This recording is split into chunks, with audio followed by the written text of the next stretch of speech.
साहब, लगातार 2 दिन से मैराथन बैठकें हो रही हैं। संगठन विस्तार करना चाह रही है पार्टी राजस्थान में। क्या कुछ निकला 2 दिन की बैठकों से? कल केसी वेणुगोपाल जी से भी मिले थे और आज प्रभारी जी के साथ आप बैठे हैं, सह प्रभारी को भी बुलाया था, क्या निष्कर्ष निकला? देखिए, जैसे सबको पता है कि हमारी जो प्रदेश कांग्रेस कमेटी का विस्तार था और जिला कांग्रेस कमेटियों का विस्तार था, वो बहुप्रतीक्षित था। काफ़ी समय से हम लोग प्रयास कर रहे थे, लेकिन किन्हीं कारणों से हम वो नहीं कर पाए। पहले संगठन का चुनाव आ गया, बट और कई कारण रहे। अभी हमने जो है वो सारी कवायद की है, और कल हमारे संगठन महासचिव के सी वेणुगोपाल जी के साथ में हमारे प्रभारी सुखजिंदर रंधावा जी, हमारे तीनों सह प्रभारी अमृता धवन जी और वीरेंद्र राठौड़ जी और काजी निजामुद्दीन जी, और हम सब ने चर्चा की है। और जो ज़िले के अध्यक्ष, जो हमारे 13 जिला अध्यक्ष बने हुए हैं, उसके बाद में जो 40 में से बाकी थे, उनके ऊपर चर्चा की है हमने। और प्रदेश कांग्रेस कमेटी का जो पहले से ढांचा 39 का बना हुआ था, उसके बाद में और किन लोगों को जोड़ना है, तो उसके बारे में हमने चर्चा की है। और इसके संबंध में पहले हमने पीसीसी सेक्रेटरीज की एक लिस्ट रंधावा साहब और हमने निकाली थी, बट उसको होल्ड किया गया था एआईसीसी के द्वारा कि हम सब साथ निकालेंगे, और अप्रूवल हमारे राष्ट्रीय अध्यक्ष का होगा, उसके बाद में ही वो जारी होगी। तो उस संबंध में हमने सब चीज़ें चर्चा की हैं, 1 to 1 सारी बातें की। और संगठन में हमने कितना काम किया है वो हमने अपना पक्ष वहाँ पर रखा कि हमने किस प्रकार से पीसीसी, एआईसीसी मेंबर, फिर कोऑपरेटिव मेंबर, उसके बाद में हमने जो आपका जो नीचे का ढांचा मंडल बनाए, 2200 मंडल के लगभग है, उसमें से 1900 के लगभग हमने मंडल बना दिए। बाकी हमने कहा भाई 6-7 दिन में हम इसको पूरा कर देंगे, 2200 मंडल बना देंगे। पहली बार राजस्थान में नहीं बल्कि हिंदुस्तान में ये कांग्रेस पार्टी में हुआ है। जो रायपुर का हमारा अधिवेशन था, उससे ये हुआ था कि मंडल कांग्रेस बनानी है। सबसे पहले अगर हम हो तो भी कोई अतिशयोक्ति नहीं है कि हमने सबसे पहले मंडल बनाए हैं, और 31-31 के हिसाब से मंडल की कार्यकारिणी हमने बनाई है। उसके बाद में हमने जो है वो नीचे ग्राम पंचायत इकाई के हमने अध्यक्ष बना दिए हैं। उसकी 21-21 की कार्यकारिणी हम लोग बना रहे हैं। हमारी जो 51,119 बूथें हैं, उसके बूथ के प्रेसिडेंट हमने बना दिए, और 10-10 लोग कार्यकारिणी यानी 11 का हमारा सेटअप होगा, वो हम लोग बना रहे हैं। तो इस प्रकार जो 13 ज़िले हैं उनकी कार्यकारिणी हमने बनाती है, और जो 400 ब्लॉक में से 16 छोड़ के 384 ब्लॉक हमने डिक्लेयर कर दिए हैं, और उसकी कार्यकारिणी हमने बना दी है। तो हमारा जो संगठन का ढांचा है वो तकरीबन तकरीबन बन चुका है। जो बाकी का है वो 15 दिन के अंदर अंदर हम बना देंगे, और उसके बाद में हम 15 दिन के बाद में हम तमाम पहले ब्लॉक अध्यक्षों का 2 दिन का प्रशिक्षण शिविर रखेंगे। उसके बाद में हम मंडल अध्यक्षों का 1 दिन का प्रशिक्षण शिविर रखेंगे, और उसके बाद में जुलाई के 3rd वीक तक हम लोग जितने भी हमारे जो बूथ के अध्यक्ष हैं, मंडल के अध्यक्ष हैं, और जो हमारे ब्लॉक के अध्यक्ष हैं और ज़िले के अध्यक्ष हैं, उनका सबका एक जो लगभग ये 55,000 के लगभग होंगे, उन सब का हम एक अधिवेशन कराएंगे, जिसमें हमने आग्रह किया है कि हमारे नेता राहुल गांधी जी, हमारे राष्ट्रीय अध्यक्ष खड़गे जी भी आएँ, तो हमें अच्छा रहेगा, एक मोटिवेशन मिलेगा, क्योंकि चुनावी साल है हमारे राज्य का। तो ये संगठन का ढांचा हमने उनके सामने हमारी बात रखी कि किस प्रकार से बना है। ये चर्चाएं कल हुई हैं, और आज तक की जो भी एक्टिविटी थी, जो एआईसीसी ने हमें कहा, या चाहे भारत जोड़ो हो, चाहे हमें जो भी प्रोग्राम दिए गए हों, या हमारे जो सरकार की अच्छी फ्लैगशिप योजनाएं हैं, उसका हम किस तरीके से प्रचार प्रसार कर रहे हैं, वो सारी रिपोर्ट हमने एआईसीसी महासचिव संगठन केसी वेणुगोपाल जी को दी है। सर, कितने जिलाध्यक्ष हैं जो अभी आपने फाइनल कर लिए हैं या कितने बच गए हैं? हमने सब जो भी हमको प्रपोज करना था वो सब कर दिए हैं। हमारी तरफ से एक भी पेंडिंग नहीं है। वो अब आला कमान उनमें से सबको अप्रूव करता है, कुछ को करता है, वो हमारा विशेषाधिकार नहीं है, वो उनको क्या देखना उन है। जिलों को शामिल किया है जो नए जिले बनाए नहीं गए नहीं, हैं? नए जिले की अभी इकाई नहीं बनी। जब तक इकाई नहीं बनेगा उसके बाद में हम प्रपोजल भेजेंगे। प्रपोजल एआईसीसी से अनुमोदन होगा, क्योंकि जिला अगर दूसरा गठन होता है तो जिले के साथ एआईसीसी मेंबर भी बढ़ते हैं, पीसीसी मेंबर, एआईसीसी मेंबर बढ़ते हैं बेसिकली। बढ़ा। तो मैं समझता हूँ कि वो बातें सब होंगी। तो वो एआईसीसी से हमारा जो प्रशासनिक गठन हो जाएगा उसके बाद में हम लोग तो भेजेंगे। सर ये कहें कि आपने अपनी तरफ से जो भी जी बिल्कुल बिल्कुल, हमने जो प्रस्ताव तैयार किए हैं वो सब तीनों प्रभारी, मुख्य प्रभारी जी, तीनों सह प्रभारी और मैंने सबने हमने नीचे के हमारे जो स्थानीय लीडर मुख्यमंत्री जी उनसे सबसे जो भी इतने दिनों में चर्चाएं की थी वरिष्ठ नेताओं से, उनके बाद में हमने वो प्रस्ताव अब भिजवाए। उनकी ओर से जुलाई सूची जारी की फर्स्ट वीक जाएगी, जी उनकी तरफ से एआईसीसी से सूचियां जारी होंगी। अब वो तो उनका अनुमोदन होगा तो जो उनके लेवल पे जारी होने उनके लेवल पे होंगे, हमें जो निर्देशित करेंगे कि आप जारी कर दो तो हम ऐसी करेंगे। उम्मीद है कि 1 तारीख को सालासर वाली आपका सम्मेलन है, उससे पहले ही घोषणा हो जाएगी। अब ये तो अब मैं नहीं कह सकता लेकिन बहुत जल्द होंगे। सर, जो सालेसर में प्रोग्राम रखा गया, आपको लगता है कि कार्यकर्ताओं में और नेताओं में उसका एक जोश देखने को मिलेगा और आगामी चुनाव में उसका फायदा देखिए मिलेगा? उसमें एक तो मैं क्लियर कर दूं कि ओनली एमएलएज को ही हमने इसमें रखा अभी तक। जो प्रपोज्ड है फाइनल हम कल तक कर पाएंगे, प्रपोज्ड है, हमारी तैयारियां चल रही हैं। एमएलए रहेंगे या पूर्व विधायक ओनली प्रत्याशी ओनली रहेंगे? ओनली अभी एमएलए का है। अब कल हम इसके ऊपर और डिस्कस करेंगे कि भाई किस तरीके से इसको और किया जाए। अभी हमारा एमएलए का है। उसमें जिलाध्यक्ष और पूरा शामिल नहीं नहीं नहीं, वो संगठन का नहीं, ओनली एमएलए का है और संगठन की तरफ से है बट है ओनली एमएलए का।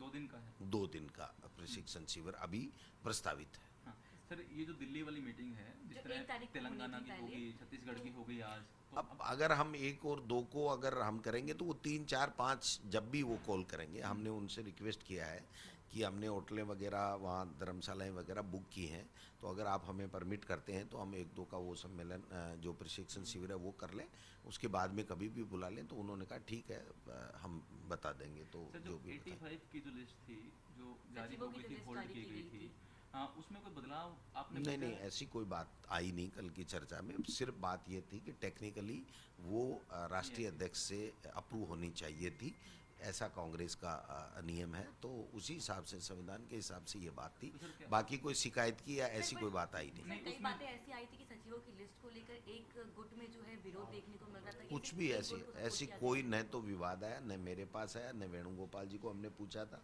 उन्होंने कहा किसी की कोई शिकायत नहीं है, ये एक कांग्रेस का संविधान है, उसके मुताबिक राष्ट्रीय अध्यक्ष से अप्रूवल होने के बाद में ही तो जारी सर, होती अभी 85 ही होंगे या बढ़ेंगे? है। नहीं ये बढ़ भी सकते हैं, प्रस्ताव दिया ही होगा। बढ़ भी देगी सकते दिया हैं, है। बढ़ भी सकते हैं। जो हमारे सह प्रभारी जा करके आए हैं फील्ड में, हाँ। उनसे कोई फीडबैक आया हो या हमसे कोई छूट गया हो कोई कार्यकर्ता, तो बढ़ भी सकते हैं। कब तक औपचारिक एक ऐलान हो सवाल ये सकता कि जिला अध्यक्षों की जो घोषणा होगी, क्या कार्यकारी अध्यक्ष भी लगाए जाएंगे क्या उनमें साथ में? इस पे भी मंथन चल रहा है, इस पे भी हमने चर्चा की है कल।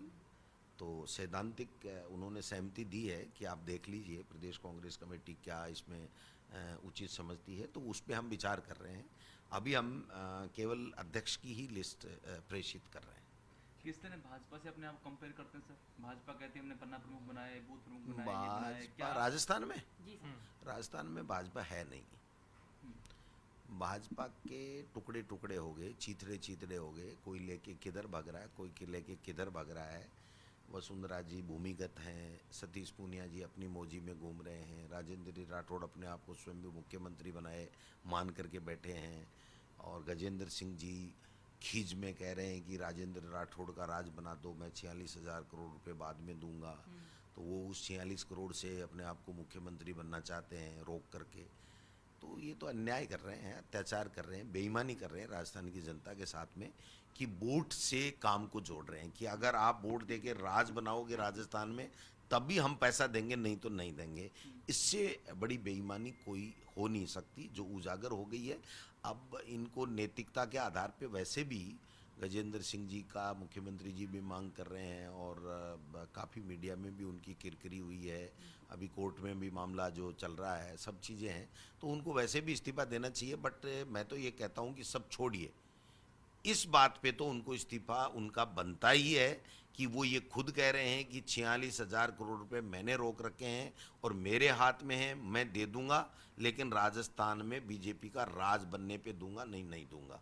तो इससे बड़ी बेईमानी और कोई हो नहीं सकती है राजनीति में। डॉक्टर जी, आप तीन लगातार केंद्रीय कह रहे हैं कि मंत्री जो राजस्थान में हैं, भारतीय हाँ, जनता राजस्थान पार्टी में नजर नहीं आ रही, लेकिन केंद्रीय नेताओं के लगातार प्रवास हो प्रवास रहे चल रहे हैं। हैं, आज भी लगातार जो 3 है, बड़े हाँ। केंद्रीय देखिए, मंत्री केंद्रीय नेताओं का अब जादू मान लो, चमत्कार मान लो, खत्म हो गया है।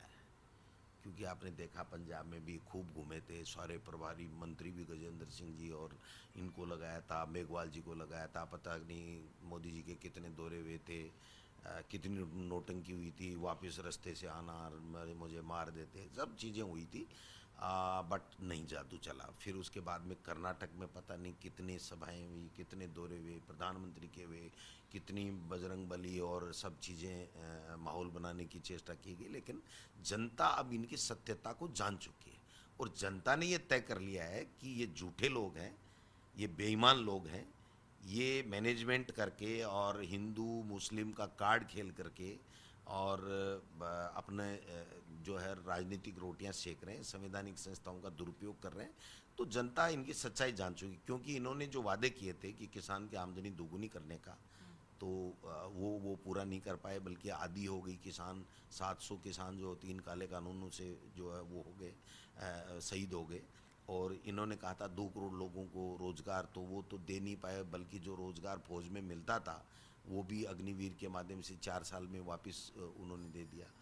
जो इनकी विदेश नीति की अच्छी की बात कर रहे थे, चाइना की क्या हाल है, चाइना ने कितना कब्जा कर लिया है, वो सब चीज़ें भी हैं। और करप्शन के मुद्दे पे भी आप देखिए कि दुनिया भर का किसी चीज़ का जवाब देने को तैयार नहीं है। जो प्रधानमंत्री पीएम केयर फंड है, उसके बारे में कितनी बातें, कितने आर्टिकल बुद्धिजीवियों के, पत्रकारों के आगे कि आप ये कहाँ से पैसा ला रहे हो, क्या कर रहे हो और आप क्या इसको काम में ले रहे हो, इसका कोई ऑडिट नहीं, कोई और नहीं।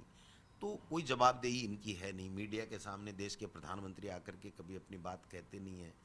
तो मैं समझता हूँ कि अब सच्चाई सामने आ गई है कि कांग्रेस ही एक ऐसी पार्टी है जो भारत को मजबूत, भारत के लोकतंत्र को मजबूत करने की दिशा में काम कर रही है। देश की आज़ादी से लेकर के अब तक जो स्वर्णिम भारत हम देख रहे हैं, उसमें कांग्रेस का बहुत बड़ा योगदान है, इनका बीजेपी और आरएसएस का कोई योगदान नहीं। राजस्थान में कई कांग्रेस के जो नेता हैं वो कह रहे हैं हम चुनाव नहीं लड़ेंगे। मेरे पास तो अभी कोई आया नहीं, जब आएगा तो बात कर लेंगे अपन। फिर आपकी अभी भी एक भी नहीं आया। अब वो तो बयानबाजी मान लीजिए कोई आदमी 80-85 का हो गया, अस्वस्थ हो गया, अगर वो ये कहता है कि भाई मैं अब रिटायरमेंट लूँगा, तो उसमें तो अच्छी बात है ना, उसमें तो अच्छी बात है कि वो आगे बढ़ करके कह रहा है कि भाई मेरा समय हो गया, मैंने पूरी राजनीति कर ली, अब पार्टी को दूसरे लोगों को मौका मिलना चाहिए, तो बहुत अच्छी बात है, इसमें तो कोई बुरी बात नहीं है। मोदी को तो जबरन धक्के मारना पड़ रहा है, बीजेपी को तो धक्के मारना पड़ रहा है। वो टिकट मांगने से नहीं मिलता, टिकट तो जनता जिसको चाहेगी, जो फीडबैक आएगा, सर्वे से आएगा, लोगों से आएगा, पार्टी वर्कर से आएगा, उसको पार्टी आला कमान टिकट देगा। टिकट वितरण में उम्र का कोई मापदंड तो नहीं हुआ कांग्रेस में? नहीं, अभी ऐसा कोई चर्चा नहीं हुई है। जब तक टिकट वितरण के बारे में स्क्रीनिंग कमेटी नहीं बन जाती है, यहाँ दिल्ली में आला कमान के साथ में कोई नीतिगत बात के ऊपर कोई बात नहीं हो जाती है, तब तक हम ये नहीं कह सकते। सर, आप लोगों ने एक मांग रखी है कि 2 महीने पहले टिकट का वितरण होना चाहिए। क्या केसी वेणुगोपाल से आपकी इस बारे में कोई बातचीत नहीं हुई? नहीं, मेरी कोई बात नहीं हुई। ये मुख्यमंत्री जी ने एक सभा के दौरान कहा था, और ये बातें हमेशा से चलती रही हैं कि अंतिम समय में टिकटें तय होती हैं, तो उससे कई लोगों को बड़ी दिक्कत रहती है। जो नए लोग आते हैं उनको सेटअप नहीं बन पाता, उनका नाराजी राजी भी होता है, तो उसको भी मनाने में दिक्कतें इस आती बार हैं। दो तो बार ये एक बात है, उठी है, मुख्यमंत्री जी ने कहा है कि भाई इसको 2 महीने जल्दी हो जाए तो ठीक सर रहेगा। इस बार 2 चीज़ सामने आ रही है। एक तो कांग्रेस अपने मूल वोटर की तरफ जा रही है, क्या ये सही है? नहीं, मूल देखिए, मूल ही तो ताकत होता है किसी भी पार्टी की। तो मूल वोट बैंक की तरफ हम तो हमेशा इससे ही चलते थे, अभी नहीं, पहले भी हम तो चलते रहे हैं। बट अब जो बरगला करके भारतीय जनता पार्टी ने हमसे कांग्रेस से दूरी बनवा दी थी कुछ लोगों की, उनको सच्चाई भारतीय जनता पार्टी की समझ में आ गई है, इसलिए वो ये कह रहे हैं कि हमारी कांग्रेस ही अच्छी थी। आप देखिए जितने बीजेपी में गए नेता, उनका एक दिन थोड़ा सा दर्द छेड़ के देखिए, उनका सिंधिया जी से मिलिए या आरपीएन सिंह से मिलिए और किसी से जो गए उनसे मिलिए, थोड़ा सा छेड़ के देखिए कि क्या मज़ा आ रहा है क्या आपको बीजेपी में, तो उनका दर्द अपने आप झलक जाए। इसलिए दूसरे आप वाले नेता कोई नाराज है तो जा नहीं रहे आप। नहीं नहीं, हमारे तो कोई नाराज भी नहीं है, जाने का सवाल भी नहीं उठता। जो कांग्रेस की विचारधारा में विश्वास करता है और सत्ता लोलुप्त नहीं होता है, वो नहीं जाता है अपनी माँ को छोड़ के। जो पार्टी उसकी माँ होती है, आत्मा होती है, उसको छोड़ के कोई नहीं जाता है। आजकल आप में और राजेंद्र राठौड़ में लगातार वाकयुद्ध हो रहे हैं। आपने तो ये तक कह दिया अभी कि वो स्वयं मुख्यमंत्री है। गजेंद्र सिंह जी कह रहे हैं कि राजेंद्र राठौड़ का राज लो, ऐसी संभावना नजर आती है? वो उनके ऊपर व्यंग्यात्मक तंज कस रहे हैं।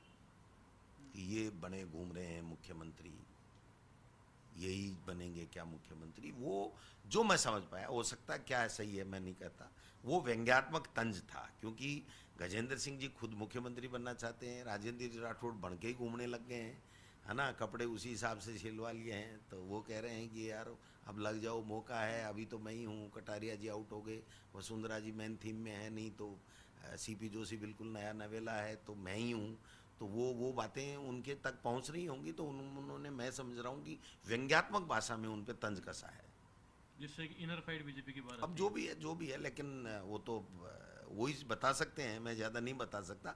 बट मुझे जो लगा उनकी बात सुन के कि उन्होंने व्यंग्यात्मक भाषा में राजेंद्र जी राठौड़ सर एक जब गुजरात में चुनाव थे तो बड़ी दिक्कत कांग्रेस को थी कि केंद्रीय नेता जब जाते थे तो जगह की और उसकी दिक्कत होती थी कि वहाँ की लोकल गवर्नमेंट सपोर्ट नहीं करती थी या जगह कैंसिल अनुमति नहीं मिलती थी। राजस्थान में कांग्रेस सरकार है, भाजपा के दिल्ली से नेता जाते हैं, सभाएं कर रहे हैं, अब अगले 3 दिन तक बड़े नेताओं को फिर दो रहे हैं।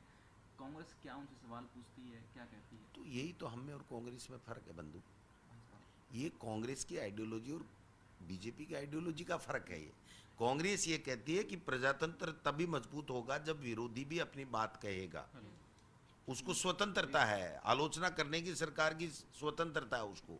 और भारतीय जनता पार्टी जो आलोचना करता है उसको जेल में डाल दो, केस लगा दो, ईडी भेज दो, इनकम टैक्स भेज दो, सीबीआई भेज दो, उसको क्रेश करो, उसको तोड़ो, या तो बीजेपी में आ जाए तब तो वो हरिश्चंद्र हो जाएगा, नहीं तो उसको ख़त्म कर दो, उसको जेल में डाल दो। ये चल रहा है। और कांग्रेस में ऐसा नहीं है, कांग्रेस की ये आइडियोलॉजी नहीं है। कांग्रेस की आइडियोलॉजी राहुल गांधी जी की आइडियोलॉजी है कि हम नफरत के बाजार में प्रेम की दुकान, प्यार की दुकान खोलेंगे, मोहब्बत की दुकान खोलेंगे नफरत के बाजार में।